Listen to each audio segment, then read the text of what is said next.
नमस्कार श्रोते हो. दीपक रेगे कथाकथन चॅनलवर तुम्हा सगळ्यांचं मनापासून स्वागत. श्रोते हो, तुम्ही ऐकताय डॉक्टर वसुधा वैद्य यांची वारी ही कादंबरी आणि आज भाग 9. माईंचं पाठीचं दुखणं हळूहळू वाढतच चाललेलं होतं. एवढ्यात त्यांची जेवणावरची वासना पुरतीच उडून गेलेली दिसत होती. लहान मोठं निमित्त घेऊन त्या अंथरूण धरायला लागल्या होत्या. मधूसाठी त्यांचा जीव तिळतिळ तुटत होता, पण त्यांनी तर त्यांच्यापर्यंत येणारे सारे दोर कापून टाकलेले होते. माई सारख्या संध्याची मधूची काळजी करायच्या. त्याचे शब्द ऐकायला त्या क्षणोक्षणी आतुर असायच्या. अधूनमधून ऋषी त्याच्या संपर्कात होता, एवढंच काय ते सुख. यथावकाश मुलगी झाली एवढं माईंना कळलं. नात झाली म्हणून माईंना केवढा तो आनंद झाला, पण तिला हातात घेऊन बघता येईना. त्या इवल्याशा जीवाला कधी बघते असं त्यांना झालं. कोणासारखी दिसते, कशी आहे हे जाणून घ्यायचा त्यांचा प्रयत्न व्हायचा. त्या मधूला फोन लावायच्या, पण तो फोन उचलतच नव्हता. संध्याशी काय ते जुजबी बोलणं व्हायचं. आपल्या नातीच्या बाळलीला त्यांना रमून जायचं होतं.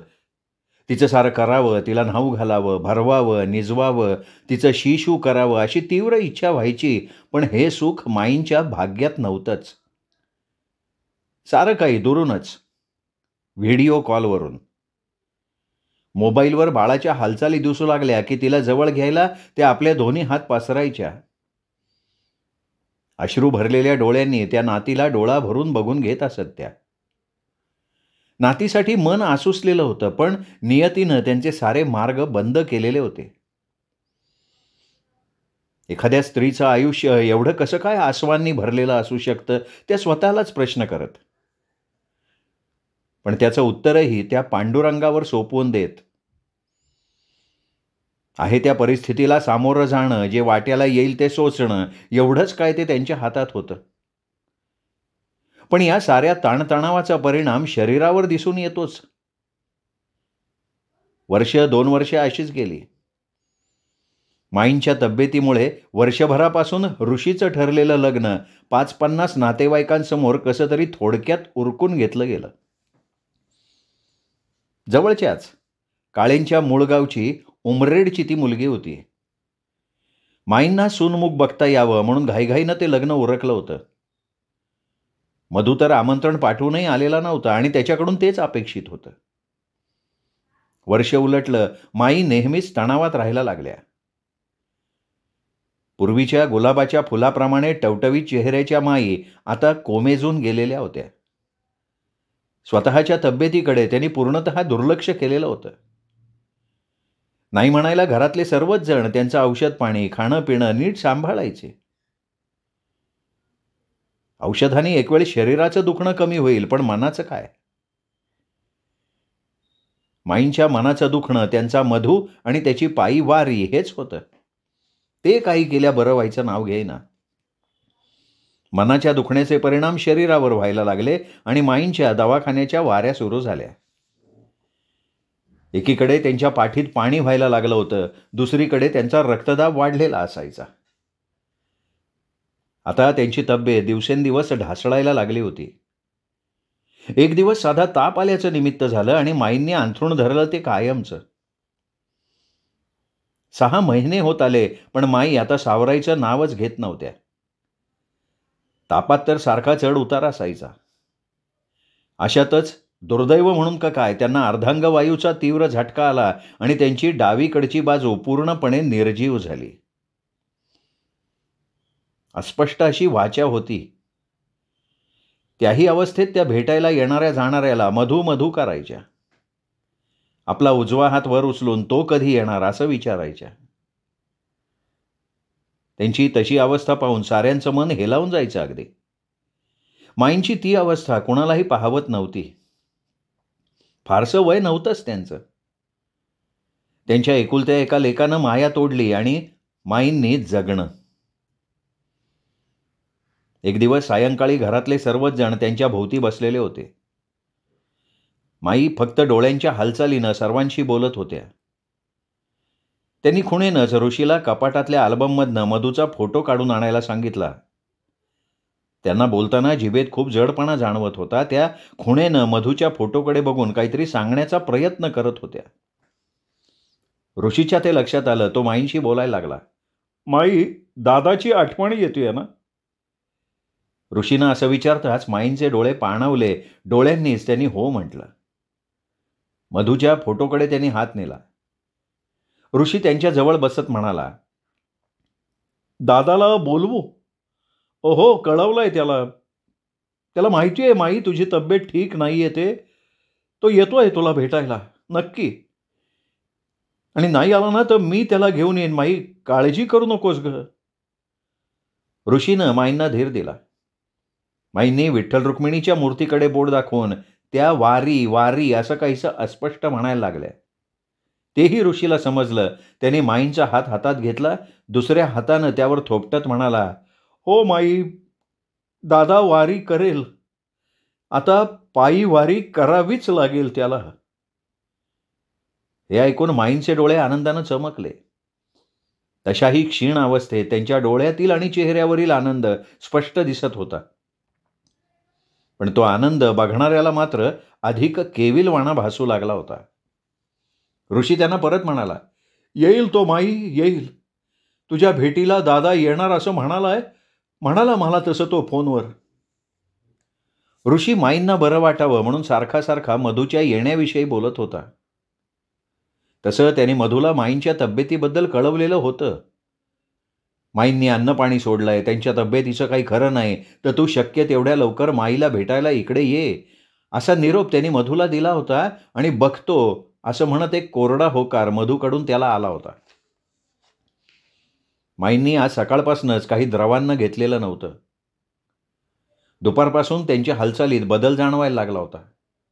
हावभाव स्थिर झाल्यासारखे वाटत होते.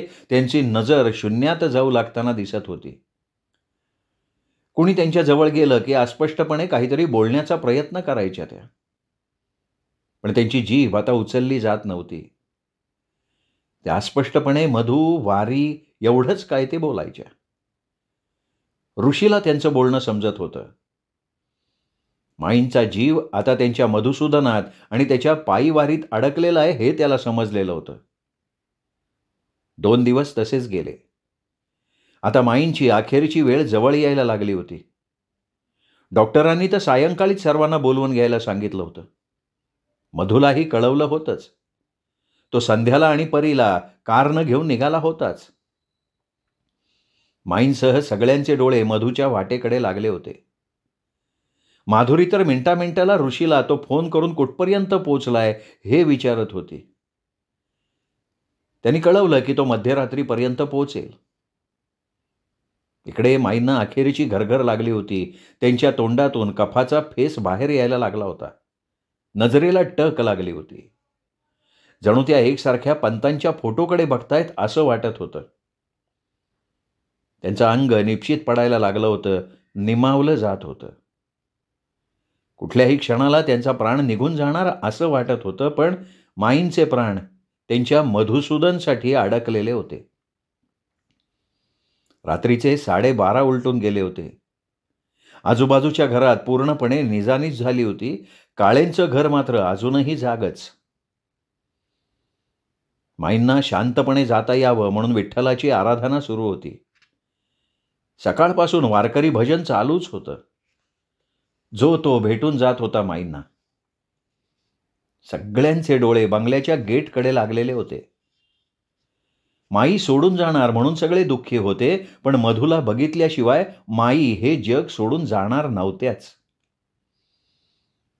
माधुरी, ऋषी सारखं सारखं माईजवळ जाऊन मधू येतोय, जवळ येऊन पोहोचलाय, आत्ता येईलच एवढ्यात असं सांगून त्यांना दिलासा द्यायला लागले. घड्याळात 1 वाजला होता. बाहेरच्या त्या नीरव काळ्या शांततेत कारचं दार जोरात लावल्याचा आवाज आला आणि मधू आला, मधू आला असं म्हणत सर्वजण बाहेर जाऊन बघायला लागले. मधू आल्याचं माईंना कळलं बहुतेक.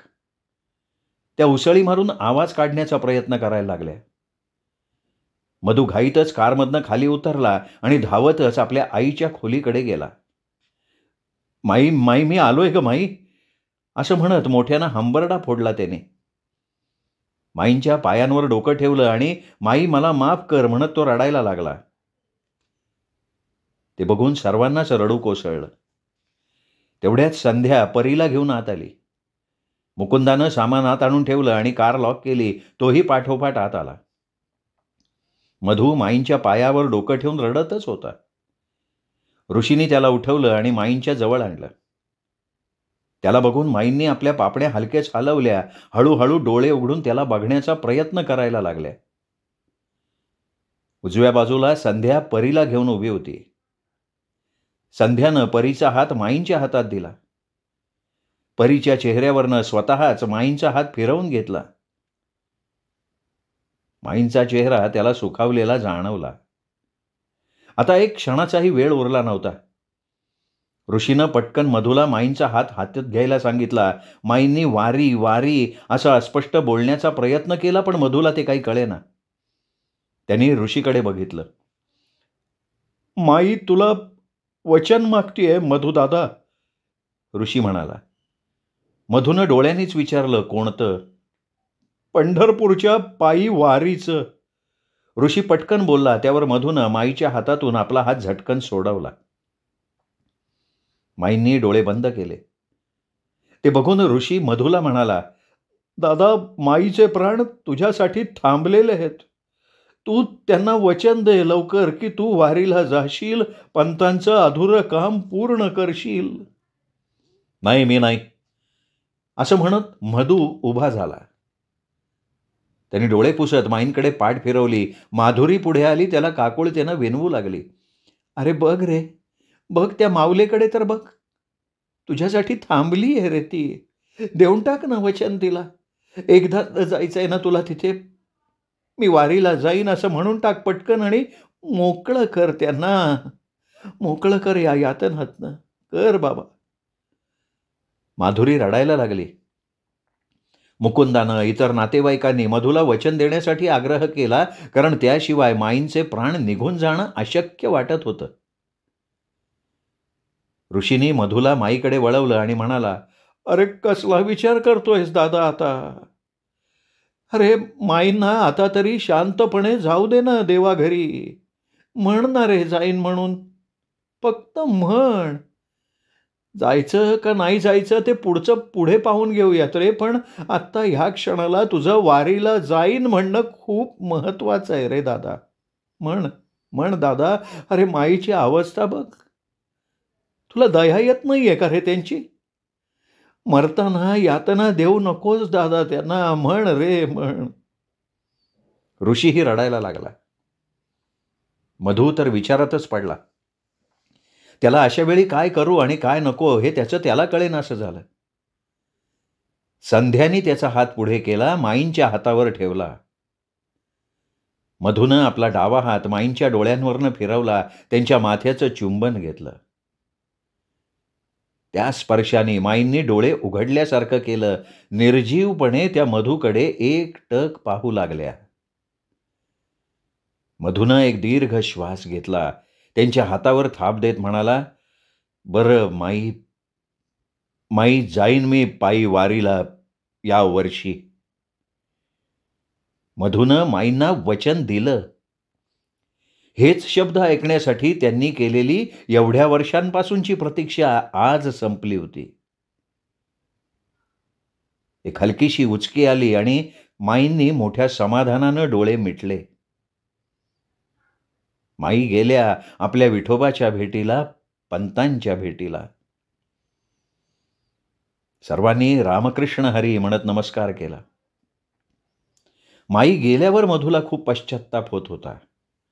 त्या दुःखाग्नीत तो स्वतःला होरपळून घ्यायला लागला. सर्वांनी त्याला समजावलं. मुकुंदानं त्याला आपल्या पोटाशी कावटाळलं आणि तो मायेनं बोलायला लागला, हे बघ, जे झालं ते झालं मधू. माईंनी हे जग सोडावं का इथेच राहावं हे आपल्या हातात नव्हतं रे, पण बाळा तू आलास. खूप उपकार झाले, मोठे उपकार झाले तुझे. इथे मातृत्व जिंकलं बघ शेवटी. तुझ्याशिवाय माईंचा जीव सुटत नव्हता आणि तू येतोयस का नाही ह्या काळजीनं आमच्या जीवाला घोर लागला होता. जाताना या देहाला यातना नको असतात रे बास. बरं झालं बाळा तू आलास. माईंना हवं ते वचन दिलंस. त्या किती आनंदानं समाधानानं गेल्या बघितलंस ना तू. तू होकार दिलास तेव्हा त्यांचा चेहरा किती प्रसन्न दिसत होता. दिवा जसा जसा विसताना अधिक झळाळून प्रकाशतो ना, अगदी तसा प्रसन्न आणि पवित्र. बघ बघ ना त्या माऊलीच्या चेहऱ्याकडे बघ मधू. अरे तुला बघण्यासाठी, तुला ऐकण्यासाठी, तुझ्या या छोट्या परीला जवळ घेण्यासाठी 3 वर्ष तडफडली रे ती माऊली. खूप तडफडली. मधूला हुंदके यायला लागले. तो रडायला लागला. माधुरीने त्याला सावरलं. माईंच्या जाण्यानं सर्वच जण दुःखी होते. कुणी कुणाचे अश्रू पुसावे, कुणी कुणाचं सांत्वन करावं, कसं सावरावं. तरी एकमेकांना ते सावरून घेत होते. मधू मान खाली घालून शांतपणे बसला होता. लहानशा परीला या दुःखाची काहीच जाणीव नव्हती. ते अबोध बालमन संध्याच्या मांडीवर केव्हाच झोपी गेलं होतं. संध्यानी तिला आत नेऊन झोपवलं. इकडे गेल्या 3 वर्षात मधूनं माईंशी बोलणं बंद केल्यापासून ते आत्तापर्यंत माई कशा जगल्या, त्या कशा मधूच्या वाटेकडे डोळे लावून बसल्या होत्या वगैरे साऱ्या आठवणी एक एक जण मधूसमोर ठेवायला लागले. आपल्या आईच्या जाण्यानं मधूही दुःखी होताच. रडता रडता तुम्हाला माफ कर असंच म्हणायचं. पण पश्चात्तापाचा लवलेशही त्याच्या चेहऱ्यावर दिसत नव्हता. कारण त्यांनी माईंना वचन तर दिलं होतं, पण ते तो कितपत निभावू शकेल याची खात्री तर त्यालाही नव्हती. त्याचा देवावरचा, कर्मकांडावरचा अविश्वास आणि वडिलांबद्दलचा मोठा गैरसमज त्याला त्याच्या वचनांची पूर्ती करण्यापासून निश्चित रोखणार होतं. माईंचा जीव लवकर सुटावा म्हणून त्यांनी सगळ्यांच्या आग्रहाखातर पायी वारीला जाण्याचं वचन देऊन टाकलं होतं. माईंचा जीव मुक्त झाला होता, पण मधू त्या दिलेल्या वचनातनं पूर्णपणे मुक्त होईल का नाही हे तो विटेवर उभा असलेला द्वारकेचा राणाच जाणून होता. पहाट होत आली होती. ऋषी मुकुंदानं सर्व नातेवाईकांना माई गेल्याचा निरोप धाडला होता. काही वेळातच माईंच्या शेवटच्या प्रवासाच्या तयारीला लागायचं होतं. बाहेर अंगणात मंडप घालण्यात आला. एका कोपऱ्यात वारकरी महिलांचं भजन सुरू होतं. ते बघून मधू अस्वस्थ होत होता, पण ती वेळ काही बोलायची नव्हती. तो मुकाट्यानं सारं सहन करत होता. सकाळचे 10 वाजले. माईंच्या अंतिम संस्काराची पूर्ण तयारी झालेली होती. शुभ्र वस्त्र नेसून मधूनं खांद्यावर कुऱ्हाड घेतली आणि हाती जळतं आकटं धरून माईंच्या प्रेतापुढे मूकपणे अश्रू थोपवत चालायला लागला. माईंचा अंतिम प्रवास सुरू झाला होता. माईंना हे जग सोडून 7 दिवस झाले होते. माईंशिवाय तो बंगला भकास वाटत होता. माधुरीला तर त्यांची उणीव पदोपदी जाणवत होती. माई होत्या तेव्हा घरात किती आनंद असायचा. घर आनंदानं प्रसन्नतेनं भरून गेलेलं असायचं. माई म्हणजे साक्षात चैतन्य होतं काळे कुटुंबियांचं. ते चैतन्य हरवलं. एका उदास सुतकाच्या छायेत तिथले सगळेजण वावरत होते. माई सोडून गेल्याचं दुःख प्रत्येकालाच होतं. अखेरच्या क्षणी माईंची आणि मधूची भेट घडली हीच काय ती समाधानाची बाब होती. माईंचा प्राण सुखानं सुटला म्हणून मनोमन विठ्ठलाचे आभार मानत होते सगळे.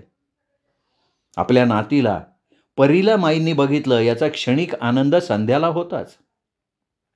पण आपल्या नातीला कडेवर उचलून घ्यावं, तिचे भरपूर लाड करावेत, तिला न्हाऊमाखू घालावं, खाऊ पिऊ घालावं, तिच्याशी बोबड्या शब्दात बोलावं, गाणी गोष्टी शिकवावी, हे सगळं मात्र राहून गेलं होतं.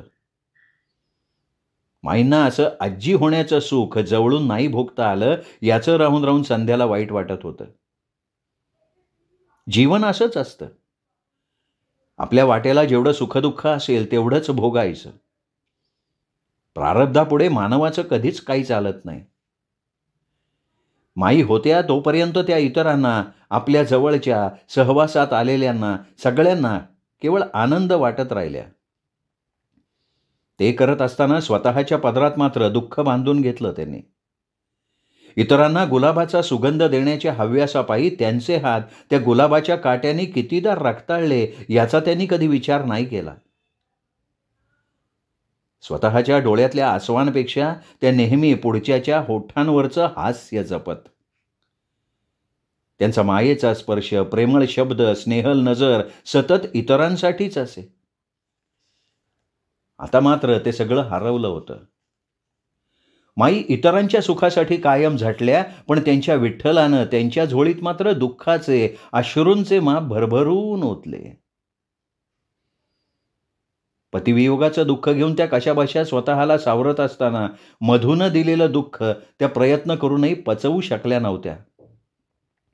प्रयत्न खूप केला मधूला आणि स्वतःला समजावण्याचा, पण व्यर्थ. त्या खचल्या आणि खचतच गेल्या. अजून बरंच आयुष्य जगायचं होतं त्यांना, पण परिस्थितीपुढे त्यांनी हात टेकले.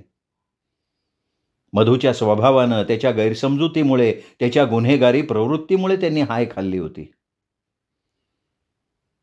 आज माईंच्या रूपातलं चैतन्य कैवल्याशी एकरूप झालं होतं. आता त्यांचं पिंडदान झालं की त्यांना मोक्षही मिळणार होता. आज दुपारीच मुकुंदानं माईंच्या 10व्याचा पिंडदानाचा, अस्थिविसर्जनाचा विषय काढला.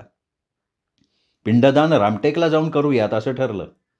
अस्थिविसर्जनही तिथेच करायचं ठरलं, पण माधुरी आणि ऋषीला मात्र ते नको होतं, कारण त्यांच्याजवळ माईंनी एक इच्छा बोलून दाखवली होती आधीच.